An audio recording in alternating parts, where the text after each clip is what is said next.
one of the things that was on the table was lifting the province's tuition cap. And we fought very hard against that because we thought access was very important.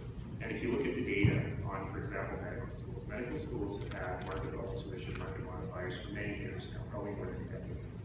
And when you look at the incoming students' demographics into medical schools, you'll see they've completely changed. That low-income students, especially immigrant low-income students for whom medical school is a way out of poverty, have started to make a much lower proportion of people getting into medical schools. And most of the people in medical school now are doctors because their dad and their mom was a doctor. And I don't think that's the kind of community that we want to live in.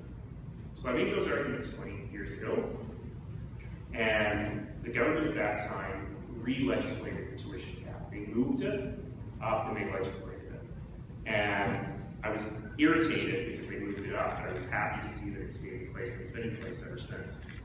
Now the funny thing about that story is that I moved to Toronto after I graduated, and in Toronto we had the Mike Harris government elected, and they were really following the same script as the provincial government here just a couple of years later. And I saw our Deputy Minister of Post-Secondary Education quoted in the Globe and Mail as giving advice to the new government in Ontario, and she was saying, the worst thing you can do is remove the tuition cap.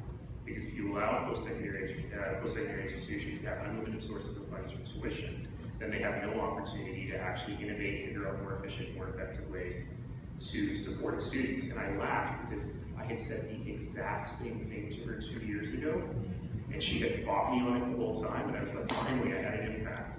So resurrect all of those debates, because I think that it's going to be very, very important for government to get this right. But to remove the tuition cap entirely removes the ability for post-secondary institutions to innovate, to figure out more effective ways to serve students and ultimately hurt students. I think it's a fantastic close to the question period.